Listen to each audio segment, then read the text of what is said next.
Fala pessoal, tudo bem? Conforme combinado, eu estou voltando com mais um vídeo para dessa vez corrigir alguns exercícios aí. Eu selecionei algumas provas, principalmente o Enem, vi várias questões e escolhi algumas que têm a ver com os temas que nós revisamos. É claro que não dá para em duas, três questões cobrir todo o tema trabalhado. A ideia aqui é mais tentar imaginar como enfrentar esses desafios e se dar bem perante essas provas, tá bom?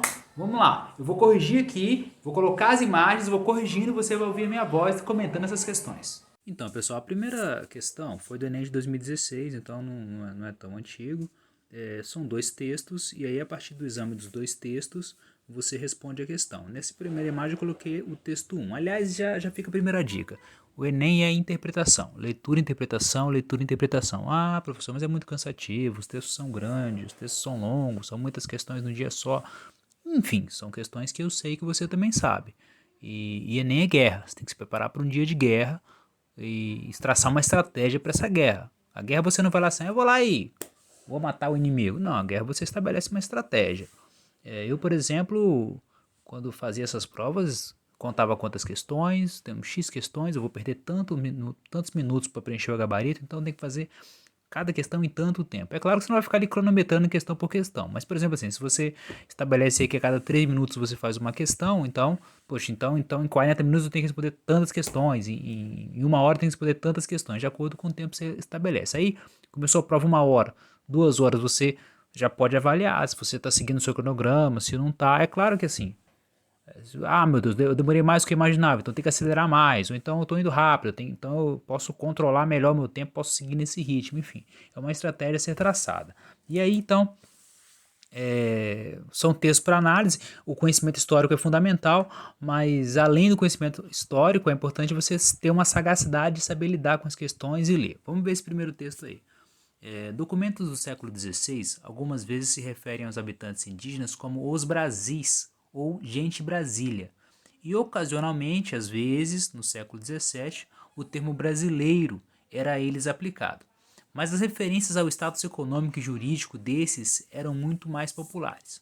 Assim, os termos negro da terra e índios eram utilizados com mais frequências do que qualquer outro.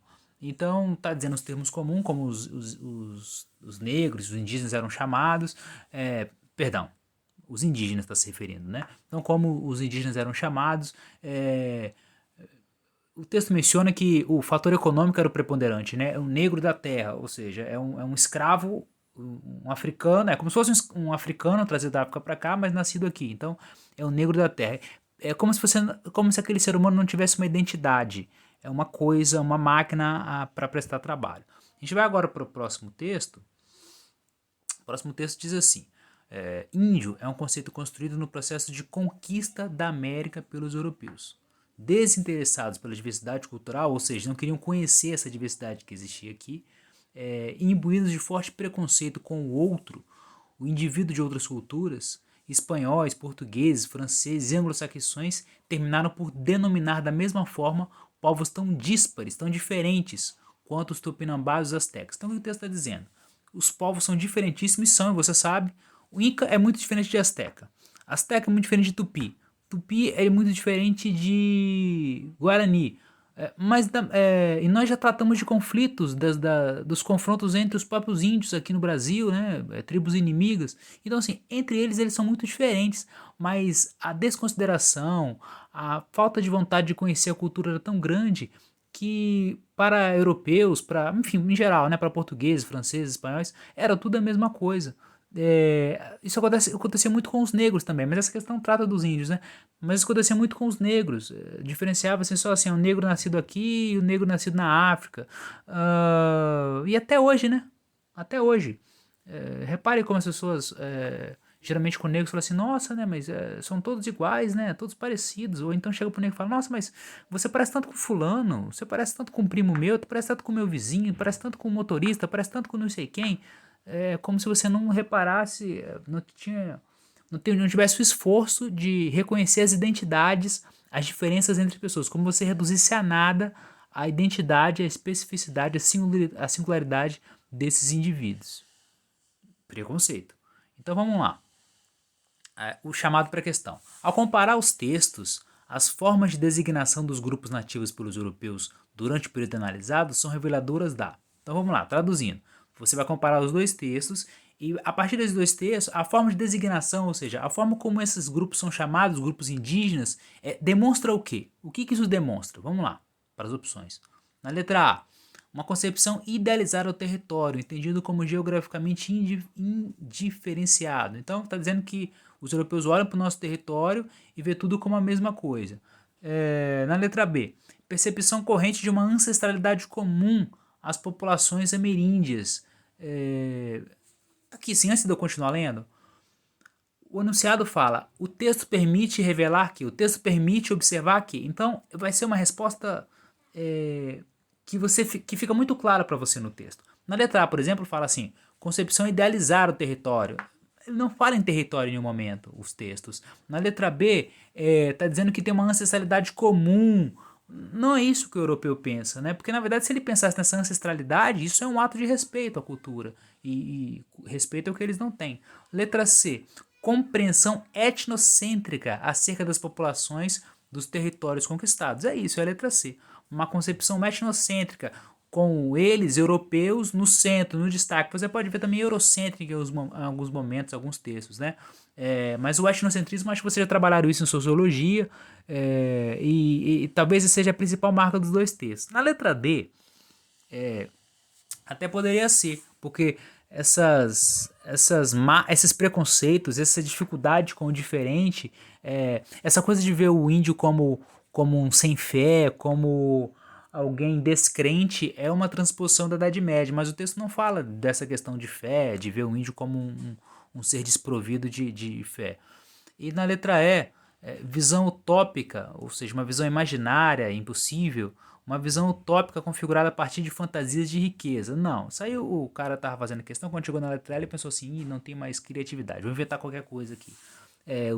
Os textos não falam de fantasia de riqueza, embora houvesse um plano de enriquecer, de encontrar ouro aqui, mas não é isso que os textos tratam. Os textos tratam de uma visão etnocêntrica, de uma visão preconceituosa, de uma visão de quem não está aberto a reconhecer as especificidades do outro, a reconhecer as diferenças e o caráter cultural do outro. Se hoje, 2021, isso é difícil, as pessoas não estão abertas a respeitar as diferenças culturais, e basta olhar no noticiário para isso.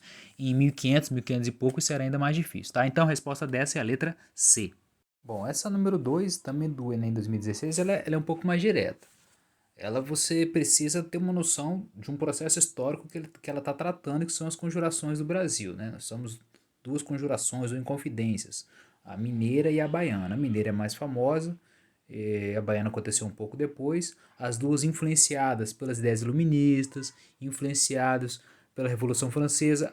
A baiana sim pela Revolução Francesa, né? A mineira não foi influenciada pela Revolução Francesa, porque ela acontece também em 1789, mesmo ano da Revolução Francesa, então nem deu tempo de ser influenciado pelo movimento da França. Mas as ideias iluministas já corriam o mundo inteiro desde bem antes de 1789, então de fato os iluministas foram influenciados. Mas o processo acontecido em Minas é um processo bem elitista, ligado a uma elite que está descontente com a cobrança de impostos sobre o ouro. Não é um movimento popular. Claro que pode contar com a participação popular, mas é um movimento encabeçado pelas elites que quer pagar menos impostos. As pessoas pobres estavam claro que poderiam ser beneficiados com a diminuição de impostos, mas naquele momento era muito mais importante a liberdade negra, condições sociais melhores, porque a região do ouro, a região de Minas Gerais, era uma região muito desigual. Enfim, vamos lá ao texto.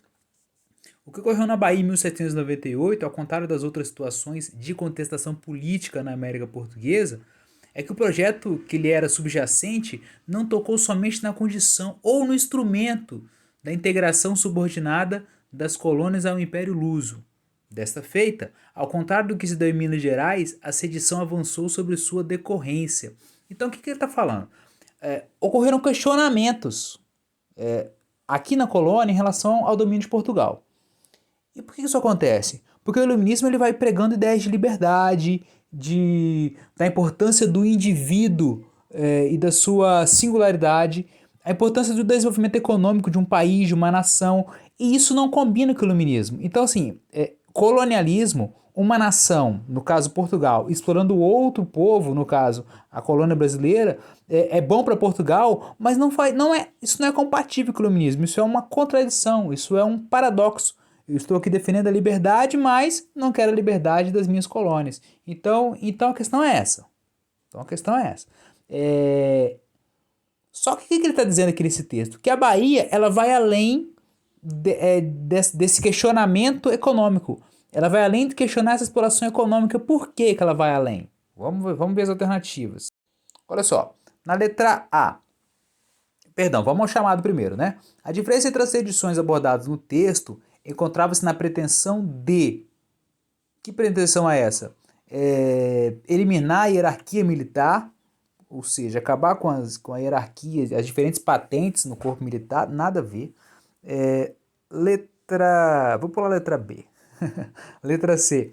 Anular o domínio metropolitano. Então, mas aí que tá. Tanto a baiana quanto a mineira, os dois movimentos, elas questionam o domínio metropolitano, o domínio da metrópole, o domínio de Portugal. E o texto fala em diferenças. Tá vendo?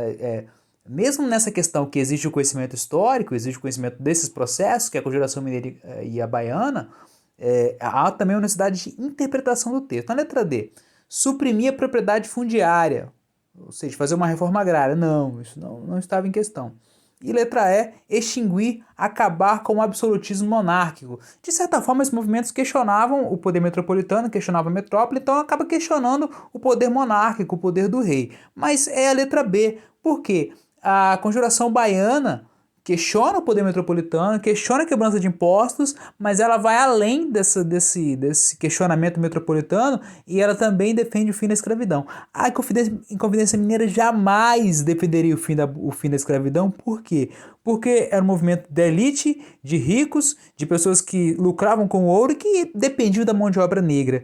Então, essa é a diferença entre eles. A Conjuração Baiana é mais popular, ela agrega mais elementos do povo, ela é fruto de uma crise econômica, de uma situação de pobreza. E como ela agrega grande parte da população pobre no seu movimento, ela acaba indo além e pleiteando o fim da escravidão. A resposta é a letra B, portanto. Essa número 3, a terceira que eu escolhi, ela é da FGV, Fundação Getúlio Vargas. Tem boas questões essa FGV. E ela não é do Enem, mas eu escolhi porque é um tema que eu gosto de abordar com vocês, para vocês abrirem os olhos e começarem a ver a colonização como algo além do que a fase da cana, a fase do ouro, enfim. Muitos temas complexos, é importante a gente estar ligado. Vamos ler o texto de cara, né? Para não se alongar. Se o interesse da coroa estava centralizado na atividade minerária ou mineradora, ela não poderia negligenciar outras atividades que garantissem sua manutenção e continuidade. Então, o que ele está dizendo aí? O foco da coroa portuguesa era a extração de ouro, desde que chegaram aqui em 1500. Aí, finalmente, acharam ouro. Então, estamos felizes. Mas, já que encontramos ouro, nós temos que dar condições para que esse ouro funcione, para que essa extração de ouro funcione. É nesse contexto, continuando o texto, é nesse contexto que a agricultura deve ser vista integrando os mecanismos necessários ao processo de colonização desenvolvidos na própria colônia, uma vez que, voltada para o consumo interno, era um meio de garantir a reprodução da estrutura social, além de permitir a redução dos custos com a manutenção da força de trabalho escrava. Então ele está falando que a agricultura é central para o ouro. E é central mesmo, porque a população cresce demais e cresce numa região específica que é o Sudeste, o Centro-Sul. Pessoas da colônia inteira migram para a região do ouro. Pessoas vêm da Europa para enriquecer na esperança de enriquecer com ouro. Aumenta a importação de negros africanos, então você tem mais escravos. E aí, até para você garantir um trabalhador eficiente, você precisa de alimento. E havia uma dificuldade de chegada de alimentos na região das Minas, porque era uma região desabitada que começou a ser habitada de repente. Então não tinha uma estrutura produtiva. O Nordeste tinha cultura canaveira forte, com Pernambuco e com Bahia, mas tinha. E aí, ao longo do tempo, foi se configurando no Nordeste uma produção pecuária para alimentar essas regiões, produção de gado, de carne, de leite. Agora, Minas não. não tinha uma estrutura de abastecimento. E aí a coroa precisou incentivar essa agricultura para consumo interno. Eu não estou falando da agricultura aqui do sentido da cana, que é um produto que visa exportação. Estou falando no sentido da produção de trigo, da produção de farinha mesmo, de mandioca, da produção de carne, leite, produtos internos para abastecer essas regiões produtivas do Brasil colônia. Vamos para as alternativas. Assinale a alternativa que interpreta corretamente o texto. Então, está dizendo um texto, você vai interpretar o texto, aí você fala assim, você só fala interpretação, interpretação, interpretação. Porque é isso, a prova do Enem é interpretação. Não quer interpretar? Vá para casa. Vamos lá, letra A. Para o desenvolvimento das atividades de exploração das minas, foi decisiva a permissão dada pela metrópole ao desenvolvimento técnico e industrial da região. Cara, o texto fala que a coroa está incentivando o estabelecimento de indústrias, o desenvolvimento técnico. Não, o texto fala de que a produção de alimentos, que a agricultura era importante para o ouro. Não tem nada a ver. Então corta A, letra B. Os caminhos entre as Minas e Salvador, ou seja, Bahia e Minas Gerais, os caminhos entre as Minas e Salvador, além de escoar a produção mineradora e permitir a entrada de escravos, ficaram marcados pelo aparecimento de importantes vilas e povoados. Pode até ser que se criaram vilas e povoados, mas é disso que o texto fala, dessas vilas e povoados? O texto fala que a Bahia é o principal centro para a escoação da produção mineira e a entrada de escravos? Pode até ser, mas não é disso que o texto fala. Vamos para a próxima. Na letra C. A produção agrícola da região das Minas desenvolveu-se a ponto de se tornar um dos principais itens da pauta de produtos exportados no período colonial. Então está falando que a produção cresceu e essa produção agrícola se tornou um item importante da exportação. Será que é isso que fala o texto? Vamos pular para a próxima, letra D. Apesar do crescimento da agricultura e da pecuária, o mercado interno não se desenvolveu no Brasil colonial, cuja produção se manteve estritamente voltada ao mercado externo. Cara, o texto fala produção para o mercado interno. É claro que o Brasil é um grande exportador, exporta o ouro que extrai, exporta a cana que produz, exporta o tabaco. O Brasil é um grande exportador, mas está dizendo nessa alternativa que o Brasil não desenvolve o comércio interno. Quando eu falo que não desenvolve o comércio interno, eu estou falando que não se compra as coisas aqui. É claro que a circulação de moedas era baixa, mas será que a população daqui não comprava nada? Será que não tinha um mercado interno? E mais, o que o texto fala? O texto fala em mercado interno, que havia sim um mercado interno para consumo desses produtos, farinha de mandioca, carne e outros alimentos básicos, milho. Vamos para a letra E. As atividades agrícolas e a pecuária desenvolveram-se de certo modo integradas ao desenvolvimento da mineração e da urbanização da região mineradora. É isso. Cresce a população, cresce um centro urbano, uma malha urbana, várias cidades surgem, e aí hoje é até destino turístico, né? Você visitar aquelas cidades surgiram no contexto da mineração. Então várias cidades surgem, cresce a população, as pessoas precisam comer, as pessoas precisam de produtos e não dá para ficar importando, trazendo tudo de fora. Os produtos de primeira necessidade, feijão, carne, leite, arroz, precisam ser plantados, produzidos aqui. E aí há um avanço da extração aurífera e há um avanço da produção de alimentos para esse mercado interno. São Paulo e Rio cresceram muito nessa época, fugindo um pouco aqui da questão, mas mais uma pílula de conhecimento. São Paulo cresceu muito nessa época, produzindo alimentos e fornecendo para Minas. O Rio também cresceu muito nessa época, porque o Rio ele vai se tornar com o tempo o porto de saída do ouro que é tirado em Minas. Infelizmente o Espírito Santo não estava preparado naquele momento para se aproveitar dessas oportunidades. O Rio também, além de se tornar o centro de saída do ouro, o Rio virou a capital no século XVIII. E São Paulo não ficou rico de uma hora para outra, né? Sim, se fortaleceu no século XVIII, fornecendo alimentos para Minas, e aí depois veio o café.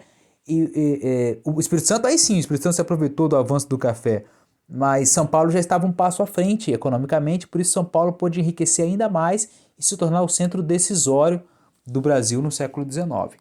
É isso, pessoal, essa última é a letra E.